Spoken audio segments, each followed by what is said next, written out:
Skirious Problems. Right, Mika, what's your Skirious problem, mate?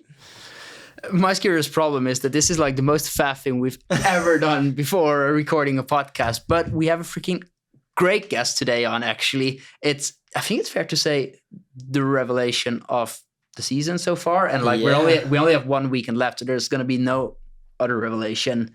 Alison Mackie. Thanks for having me. Yeah, got notified 10 minutes ago that I was going to be on this podcast. So pretty last minute, but I'm happy to be here. We had actually considered you for quite a while because I even asked Anna Price if you would be a good guest, and she said yes. So then I was like, yeah. Perfect. But thanks for joining us on such short notice. Thanks for having me. Yeah. Yeah, it's not always easy when you're on the road, and then you just me and Jamie were really great in like planning ahead. So then we just like, oh wait, fuck, we have a podcast today. We should try to get a guest. The thing is, on 90% of the time it actually works, and this is like proves another time that it actually works. So just keep doing what you're doing. Yeah, exactly. Yeah. But right, we're in Lake Placid, World Cup finals. And this is like as close as you're gonna get to a home World Cup, at least in the next season. Yeah, this season, probably next season as well. So, how does that feel? Because we're only like a couple of hours away from Canada, right? Yeah, it's really nice. It's almost like our home World Cup as well. Yeah. I have a bunch of family coming, and we get our national group, so lots of starters, which will be fun. Oh, Canada gets a national group here as well. Yeah, except no one in Canada actually has the FIS points, so it's not going to be 12 people per start. Race, I think. Wait, what is actually you don't have 12 people that have sub 150 FIS points in Canada? Not women, no. And men. Oh, crazy. I don't even think we have it for sprint. Yeah. One of our juniors, Finn Redman, he won the qualifier in Lillehammer World Juniors. Yeah. And he has 150.32 FIS points. No. And FIS told him no. We submitted appeals and everything. So. But that's also like, this is typical bureaucracy, stiff guideline, or not guidelines, but like rule work. We're like, come on. I mean, yeah. It's too bad because I feel like World Cup is the best way to develop as an athlete. At least that's how I've been developing the past few years. So to like deny that chance to other young skiers kind of sucks. That's great that you say that, because I tell you that like at least 90% of everybody working in any ski federation in Europe whatsoever, they're like, oh, but you have to be careful with World Cup. Like, don't send people to World Cup. Yeah, it's true. In Central Europe, people are so scared about World Cup. They're like, oh, you're going to get absolutely smashed by everyone. And then... You do, but that's how you learn. Yeah. Definitely a rude awakening. My first World Cups, but... Yeah. But I feel that's especially the case with like the World Cups in Scandinavia. No, like when it's Ruka and these World Cups, then I don't know. But mid-European ski federations are always like, oh, but like if you're gonna go to Ruka, you're gonna fuck your whole season. And you're like, but why? And it's like, but trust me. Like, I know this. Trust me. Yeah, I think the Canadian Ski Federation's a little bit like that as well. They think it's too harsh and it's gonna like burn us out and make us too like disappointed in our own abilities. But at the end of the day, like the World Cup is the reality of like the highest level in our sport, and you got to send athletes there in order to improve. So yeah, for sure. Yeah. But talking of improvements, so we were talking a bit before the podcast, and your best result from last year was 26th in the World Cup. Yeah, and like you were racing quite a bit at the World Cup, but never like amazing results, or like good results, but not like amazing. And then this year you were 6th on the hill climb, and I was 8th. 8th. Yeah. Sorry. I keep saying 6, but it was not 6. It was 8th. Yeah, sorry. Yeah. And then you were 8th, 7th at Olympics. 8th. 8th. And then 7th was. I was 5th in the 5 kilometer heat start, which I don't know. I don't entirely feel like it deserved that, but it was really cool to be part of the flower. Okay, wait. You don't feel like you deserve that? Tell us. What do you think about heat mass starts? Well, I had so much fun, and I was in a heat with Jessie and Emma Rebaum and Moa Ilar. And I remember Jessie going around to like those girls at the start, and she's like, "Okay, we guys, we need to push the pace. Like, if you do some work here, I'll do some work here, because I mean, the faster heat we have, it benefits all of us. So I thought that was really cool. And I can't say I did any pushing near the front, but I had a good last kilometer and worked out well. Yeah. Yeah, but I mean, I think heat master is great, Mika. I was also 5th. So, yeah. But again, also, I don't feel like 100% deserve it. But. I mean, deserve, that's always like a big, of course, like when you're 50, deserve it. Like, over and out. There's no discussion around it. Yeah. But it just feels like, I don't know. There's so many factors that can play into like heat mass starts, and I don't even think it's so much about like winning the race or doing like a good result, but I feel there's so many people that get bad results due to something that's not really entirely in their own hands. Exactly. And that's just like, there's so many factors to skiing already. Do we need an extra factor of luck? Yeah. Especially, I mean, I feel like for that race, the conditions stayed pretty stable, but there's definitely an opportunity in the future if they continue to start them that like the conditions change, it starts snowing, and then it's like not fair. But I actually think one of the reasons why Fizz thought it was great was because Klæbo can never win this race. He can never win this race because nobody's ever gonna work with Klæbo. Like nobody's ever gonna be like, oh, I'm in the heat with Klæbo, I'm just gonna. No, but that depends so much. Like if you get Klæbo and Pellegrino in one heat, then it's gonna be tough. Because then Kiko is gonna be like, no, but come on, I'm not gonna win the race for Johannes here. But like seriously, who's gonna work with Klæbo? Like they know they're gonna get smashed. I'd work with him. Like I don't care. He's gonna beat me in a finish sprint 10 out of 10 times. So like second is also nice. But if you work with him, then you have a chance of having your heat faster. Yeah, for sure. But this is exactly what happened with Gus, and like we worked together, and it was good. And anyway, all that to say that you had like an amazing season compared to last year or compared to ever. What changed? How should we actually start at the start? Yeah, like. I think that before the season, basically very few people in skiing world knew Alison Mackie. Safe to say that, I think, yeah. Where are you from? I'm from Edmonton, Alberta, but I currently live in Canmore, Alberta, and train with the team there. Canmore is the fucking nicest place on earth, is it? Yeah, I love it. Nice. It's a great place to live. And so you raced? Did you race? Was it last year? Yeah, last year. Was it 2 years ago, Canmore? Yeah, it was 2 years ago. No, it was last year.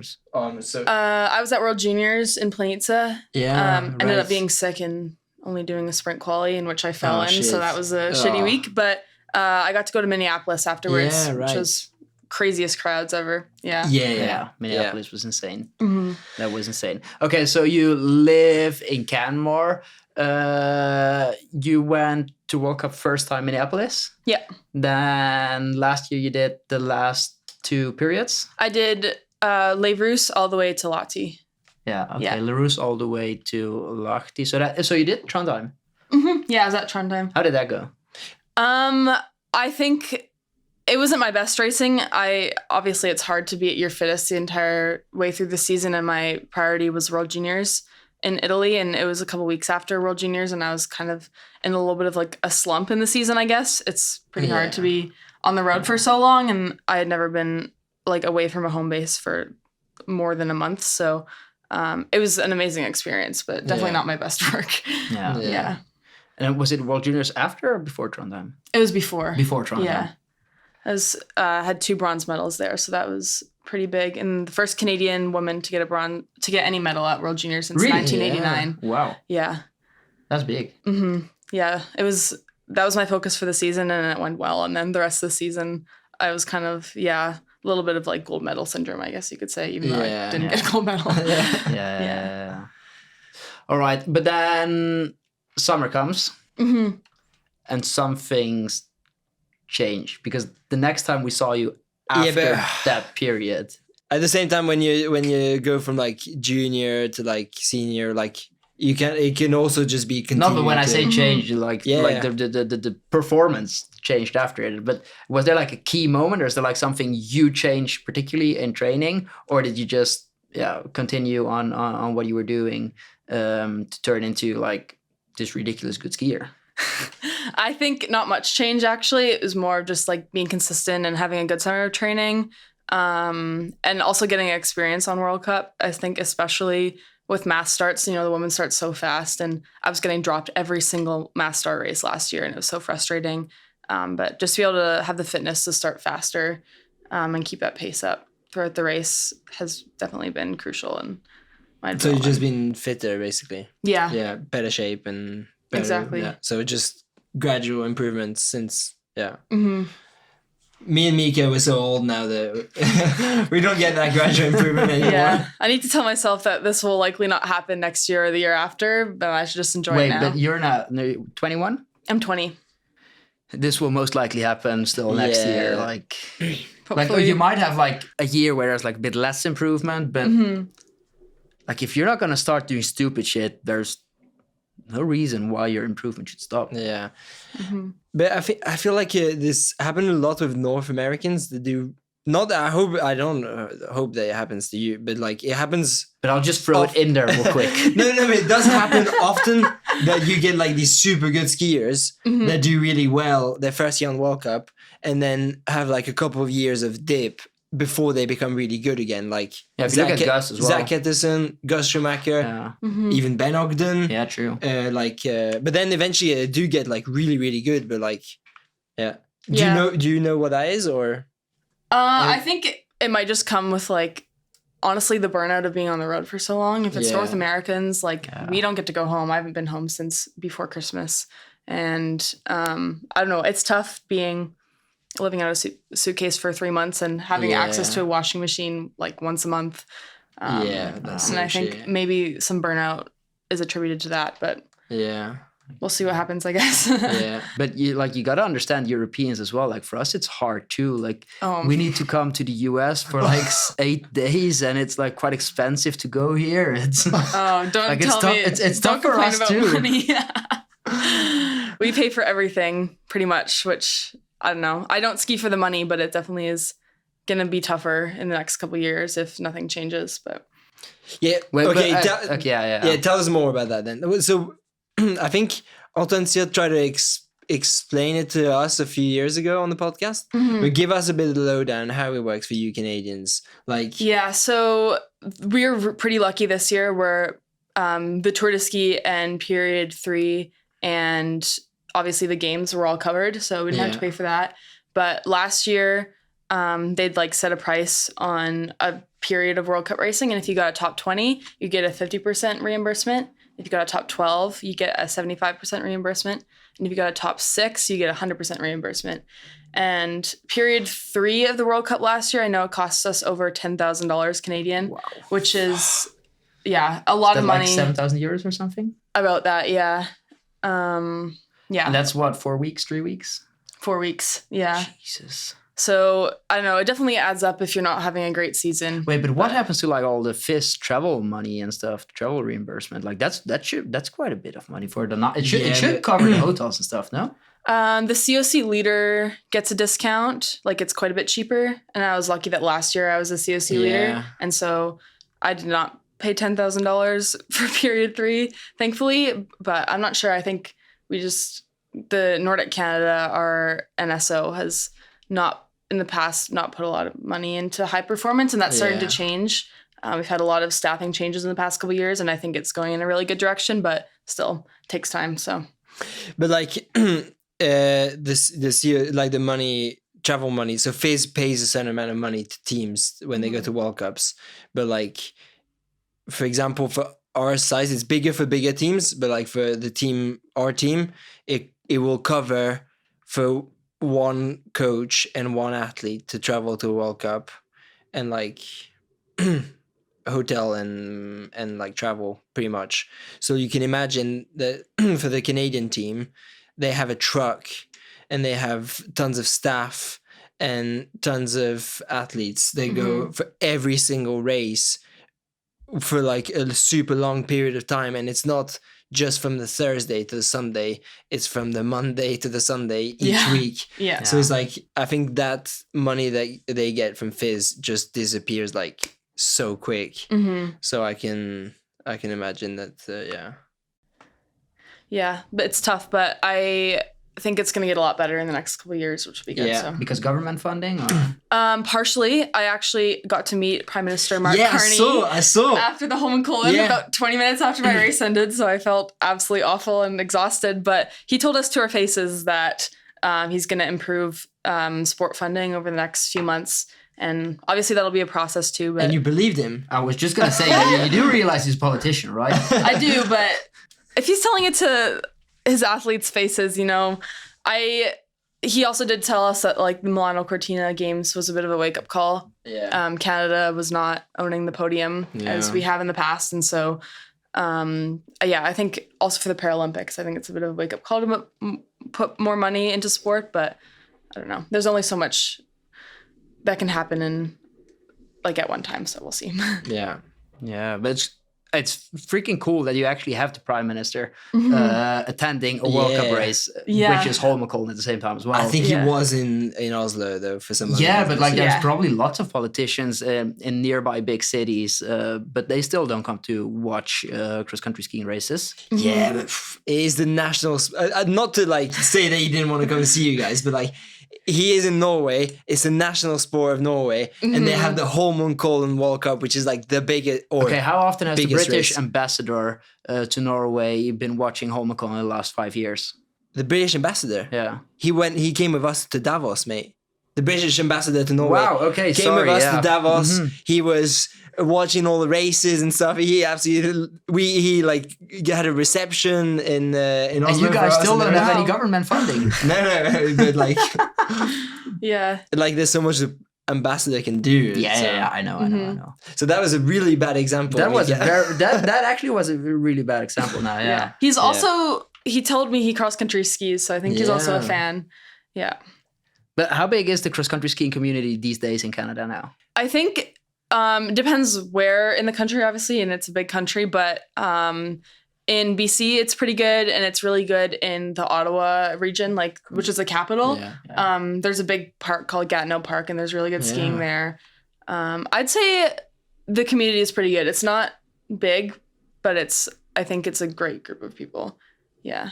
I mean, like for me, like the first season I did World Cup, we raced in Quebec, and that's like to this day is actually one of the best World Cup I've ever been to.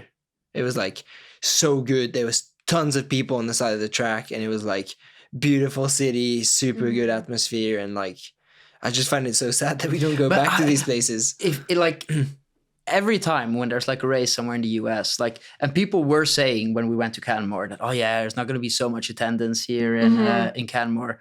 And there was like definitely more than double the attendance of what an average European skiing race gets. Because if we race in like no matter where in Italy, like it's just nobody's that's gonna come out to watch us race. I really don't understand why we don't race here like every year. And like there's a big community, so the industry must be interested in having World Cups here as well.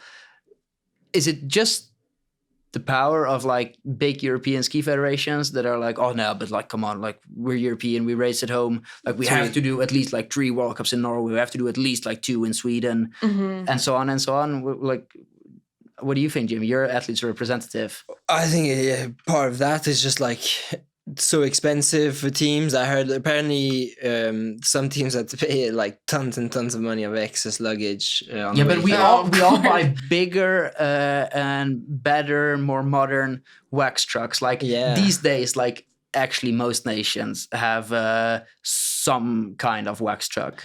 And then I'm like, okay, so we're investing all the money we have into something stationary in Europe to race a World Cup. Yeah. And then we just complain all the time when we have to go to the US or to wherever. Like, why are we not racing?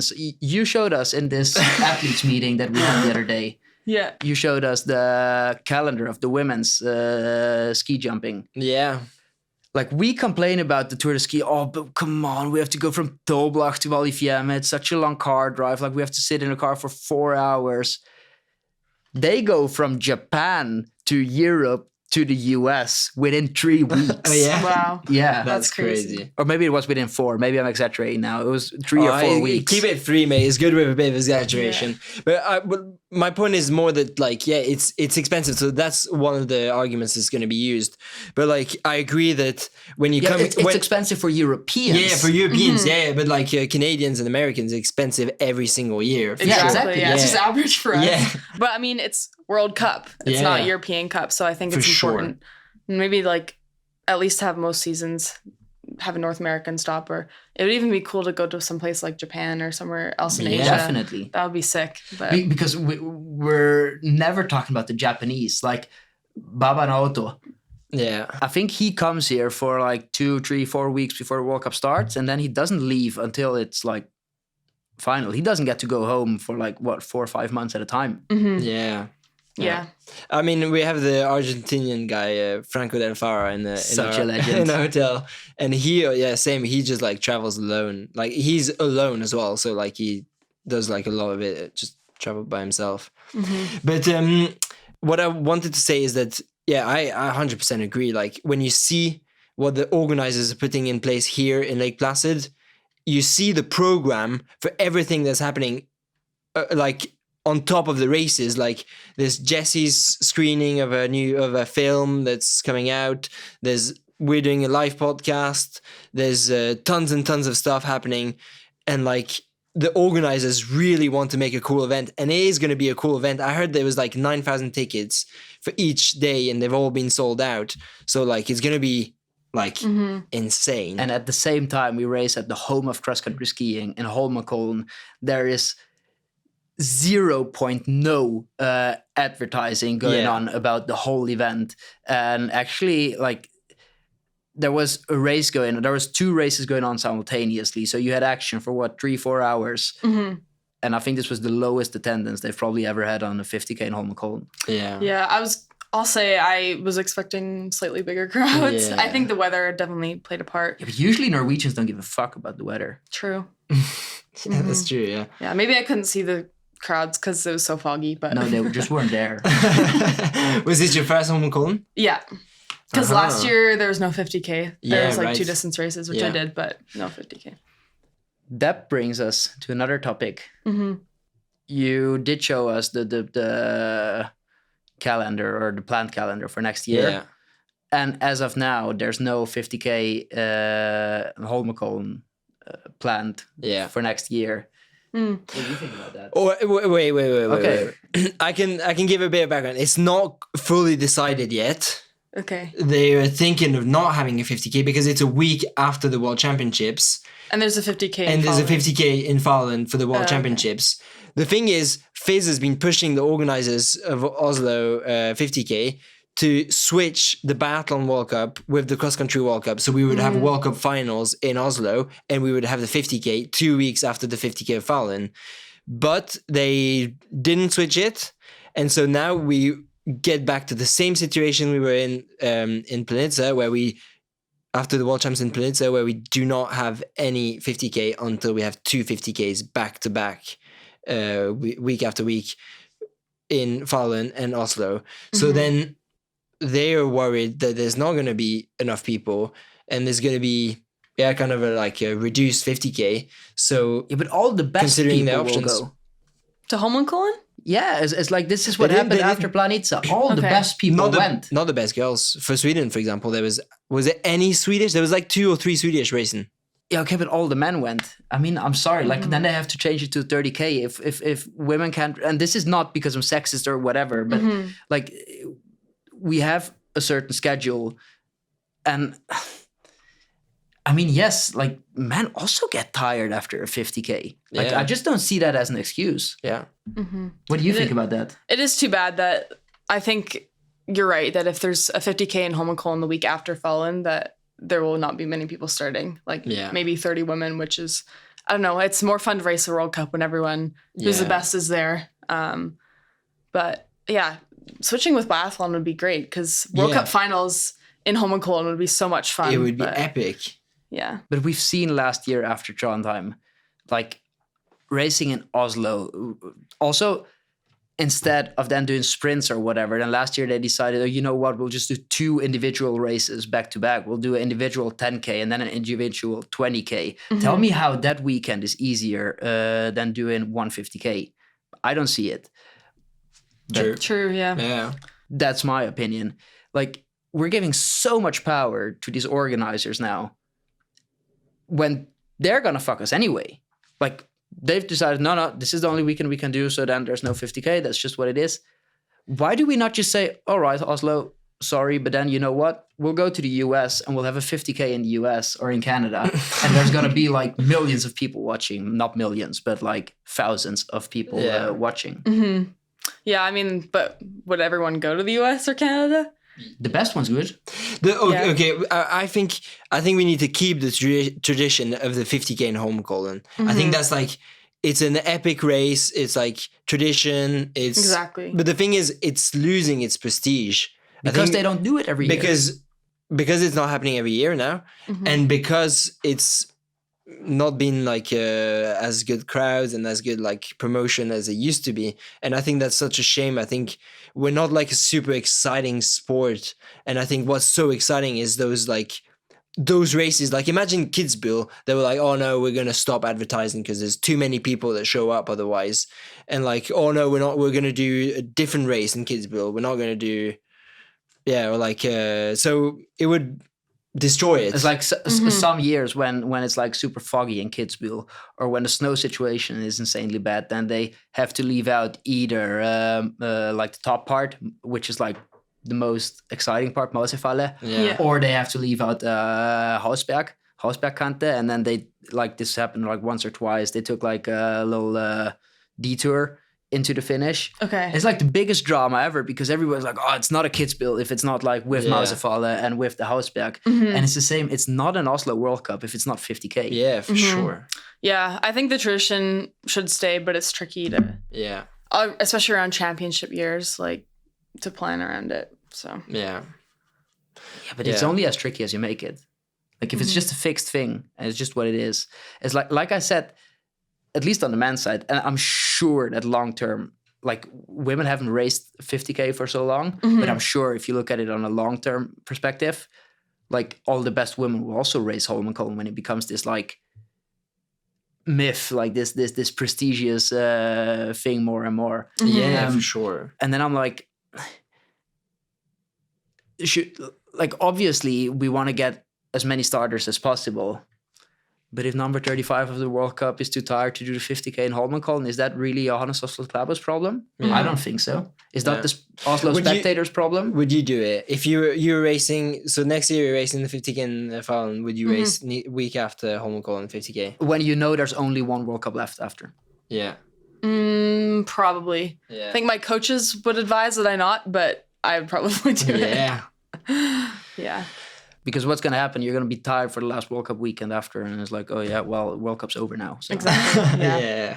Anyway, something I'm a little bit interested about is give us a bit like the rundown or how much you want to talk about it, but like how you kind of train, what's your setup, like how many, like if you have like a very standard Canadian way of training, or if you follow a bit your own thing. Yeah, that's a good question. I actually have a Norwegian coach. His name is Tormod, and yeah, right. And I know him actually from Oslo. Yeah. Okay, yeah. What's his name? His full name? Tormod Vatten. He used to be coach for Kjelsås or Hemming, I think. Yeah. Yeah. And he's definitely, it's a big Norwegian influence in Canadian skiing, especially with my team, the Alberta World Cup Academy in Canmore. But we started implementing double threshold this summer, once a week, and I think that really helped. But I would say like a week to week in the summer is pretty standard, like couple speed sessions, couple intensity days, strength on intensity days, rest day once a week. But you also do strength on like a double threshold day? No, a double threshold day is just intensity. Yeah, that would be kind of crazy. We'll see. Yeah. And I think the whole Canadian model is like pretty conservative about doing really hard training camps for younger athletes. Like, I've never been able to go to Park City. Hopefully that'll change this year, but they're pretty conservative when it comes to like pushing younger athletes, I guess, because they're worried about burnout. But it's tricky because I always want to be doing everything that everyone around me is doing, and I'm quite a bit younger than everyone else. So on the Canadian side. But what's like the total amount of hours then that you're targeting? That's what for this season, it'll be 750 to 775. Yeah. So a little bit more each year, but I would definitely say in high school, I grew up in Edmonton, and there's a small club there, but where I live is about 30 minutes from the skiing, and the skiing's not great, and so I definitely did a lot of less training in high school and have like built it up significantly the past couple years, which thankfully has worked. But yeah. And then when you say like double threshold, does that actually mean you do like 2 threshold sessions that day, or like Einar Hedegaard, he does like this threshold in the morning usually, and then like some level 4 in the afternoon? We did do some like harder double pole sessions in the afternoons on some days, but I wouldn't say it was necessarily zone 4. I think it was pretty controlled, but our coaches again were like super conservative with it, and we had to take lactates after every single morning session, and if it was above like 3, we were cut off and we weren't even allowed to do the afternoon session. So they were definitely careful about it. That's crazy. Mm-hmm. There's not a bad way to learn it. Yeah, exactly. for sure. It's a bad way if your name is James Clinet. I was just gonna say, usually you do like threshold with Jimmy. Yeah. And then you're like, right, let's actually try to be very conservative on the first interval. Mm-hmm. Yeah. And then you start, and you're like, we're going quite fast. And you're like, no, it's good pace. You measure and you're like, I'm a bit high. I'm like 3.5. And Jimmy's like, 5.8. Whoops. I've got a bit better the last few years, but I just don't feel lactate. I'm just so anaerobic, I think, that just like build lactate so quick. Like when I first joined the team, I was like, I think I'm like doing the session at Holmenkollen. I was like, I think I'm just a bit tired today. Like I'm not feeling so good. My coach did lactate and saw the lactate and was like, okay, just don't go any faster now. And did another lactate on the next lap. I was like, I'm a bit tired today. And he's like, you've got 14 in lactate. So that's why you're a bit tired. And I was like, and this was after like 45 minutes of threshold. Wow. I think 14 is like around the highest I've ever seen in my life. Yeah. For myself. But we do a lot of running in Canmore too, and like running with poles. The running must be so nice in Canmore. Yeah, being in the mountains, there's one road that goes up past the Nordic Center, and you can do like 50 minutes of threshold running up it if you just run down a little bit in the rest. And there's just so many mountains that you can do long runs on, and it's a great place to live and train. Over there. One thing about training, last thing, was like your periodization. You guys do 6 days on, 1 day off, or you just train forever and then when you get tired you do a rest day, or? This summer I did 6 days on, 1 day off, and it worked really well because I was gonna be able to get 2 sessions in on the days I was training, and then I was resting when I needed to, which is something I struggle with. I like to push myself until I'm a little bit too tired, and then it doesn't work out so well. So consistent rest days. Looks like it's working out pretty well, actually. Yeah. One question that we ask all our guests is, if you had one dream session with 2 people in one place, what would you do? Who would you go with? And where would you do it? Can I put 3 people? Because I have 3 people. Dead or alive? Go for it. 3 people is fine. I think I'd like to go back to is 3 people? I don't think we've allowed people to have 3 before. Okay, then I can make it 2. But I'll mention it. You can do 2 people and then you can add a bonus. Okay, I think I'd go back to 2002, before I was born, and I would want to do a training session with Becky Scott and Sarah Renner and Chandra Crawford, because those are the 3 Olympic medalists that we have in Canada's history. I think that would be really cool to train with them. And that makes sense. Becky is now the CEO of Nordic Canada, so she's still very involved, and that's really cool. But I looked up to them a lot when I was growing up, and I think it would be really, really cool to go back in time. And then if one of them was injured and couldn't join the session for some reason, who would that be? No comment. I think I'd want to keep all three of them in the session. Yeah. Yeah. And what? Good question. Maybe a really long roller ski or a long run in the mountains, because those are my favorite workouts. Yeah. Mm-hmm. Well, you have to choose. You can't say it too. You already had got three people. Okay, a long run in the mountains. Yeah. Which mountains? Around Canmore. Yeah. Yeah, that's pretty cool. Mm-hmm. That makes sense. I wouldn't mind going for a long run in Canmore as well. Or more specifically, an hour west of Canmore is Lake Louise. And there's a run, it's called Skokie, and we do it every fall with my team during larch season, which is when the trees are all like golden and orange, and it's so nice. That's pretty cool. Mm-hmm. By the way, like that, what's their the school called, or the team there? The Alberta World Cup Academy. Yeah. Was it them that were in Ramsau? No, there was a Team Alberta trip, like with a provincial team. Yeah. And a couple of my teammates were there as well. Yeah. Okay. Because I was skiing in Ramsau the other day is like a few weeks ago after the Olympics. And then all of a sudden I meet like a million kids wearing these like blue jackets from Canmore. And I was like, I want to go to Canmore. Yeah, no, they did a trip to like, I think they raced in Nova Mesto as well. And it was like a B tour for people who didn't qualify for World Juniors. Yeah. Actually, Anna from our team was telling me that she saw, apparently they took some pictures with you, and then they had some sort of race in Ramsau, and there was Austrian championships. The flower ceremony.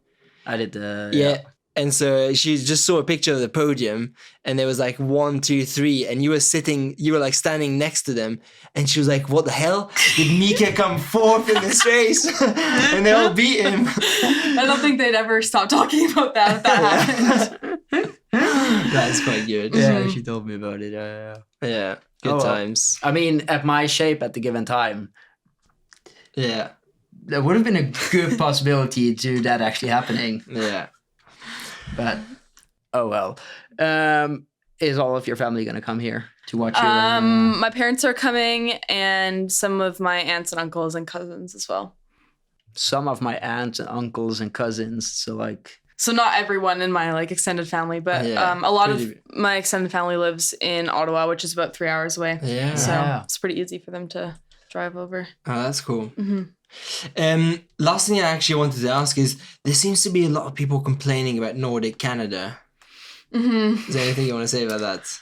I think in the past couple of years, there's been some issues with not prioritizing funding towards high performance. Yeah. And having like, frustrating trips. But there's been a lot of staff changes over the past year. About a year ago, Becky Scott, who won a medal in the Salt Lake Games, and then she was third, but then eventually got put to gold. She got gold because the two people in first and second were caught for doping. And then she and Sarah Runner won the silver medal in Torino in the team sprint. She's now the CEO of Nordic Canada. I think she's doing a fantastic job of restructuring the entire organization. So I think there's good things coming, but Mm-hmm. Oh, that was such a politically correct answer. Oh, that's not what I wanted. Just give us names and who fucked it up. Who's the people that actually like idiots? Like tell us. We wanted some fire. We need fire. Well, World Juniors last year was pretty frustrating, and just it wasn't like. I mean, I get it's also a bit of a development trip, and there's kids who are pretty young, like 16. But at the same time, it felt a bit like a middle school field trip more than World Juniors, which it's tough. Yeah. Yeah, but I feel that's also like standard procedure in like this federation setup system, where it's like lots of federations that are like even some that are like well funded, but that aren't like mainly focusing on cross country skiing and like are not called Norway. It's sometimes it's eye blistering to see how unprofessional they can be sometimes, especially at the junior level. Yeah, I think they wanted it to be super professional, but it just came down to like us being over controlled. Yeah. It's like them being professional is like having a coach telling you, "Oh, you need to go to bed now." Like you're 18, Yeah. you need to go to bed. We were told by a coach to not eat candy before dinner one time, and I was like, "Whoa, you're not bossing me around. I'm gonna eat as much candy as I want. That's all I'll be fast." So Yeah. And then it's like we're telling people how much candy they can eat, but not being able to test skis from 6 a.m. until 7 in the evening when it's like a big championship.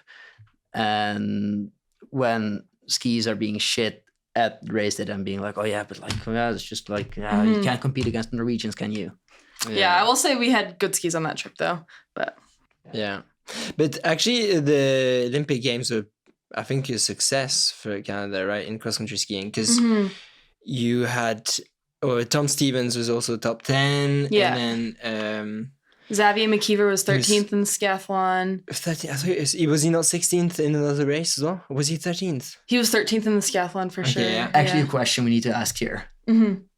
Where the hell did you like dig Tom Stevens out? Like we never heard of him before. And then all of a sudden there's this guy that's like, wait, why is he so good all of a sudden? Yeah, I guess, I don't know. Tom he works really hard, and he's on my team as well in Canmore. And I think it was just a great day overall for the Canadians on the 10K day, because I was 8th and he was 9th.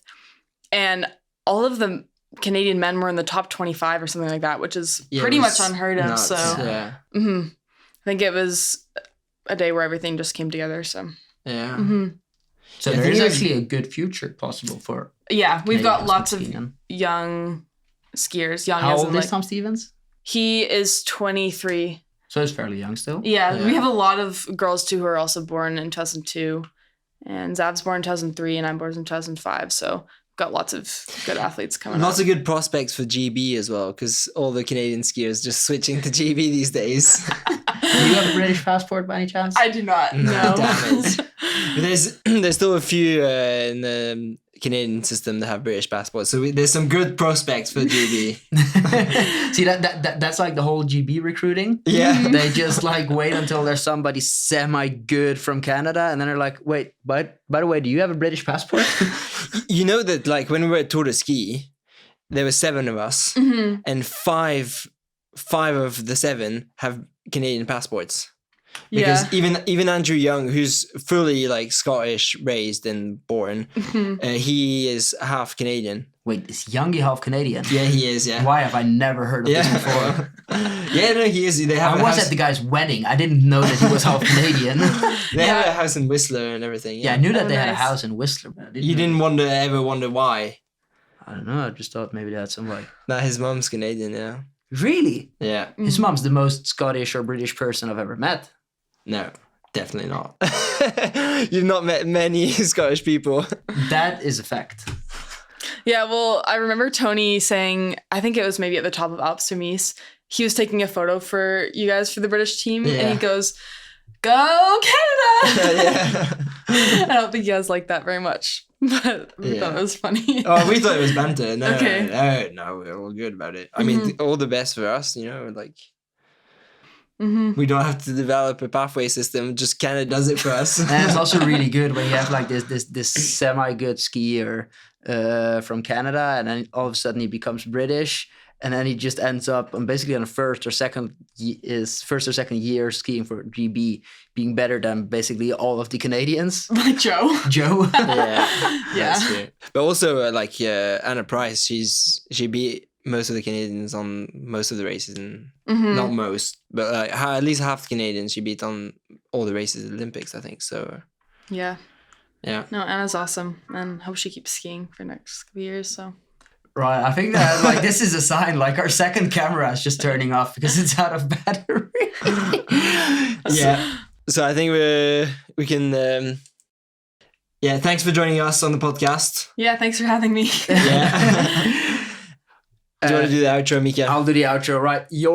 Actually, you do the outro because I'm not in the camera anymore. Your number one Nordic skiing podcast. Like and subscribe.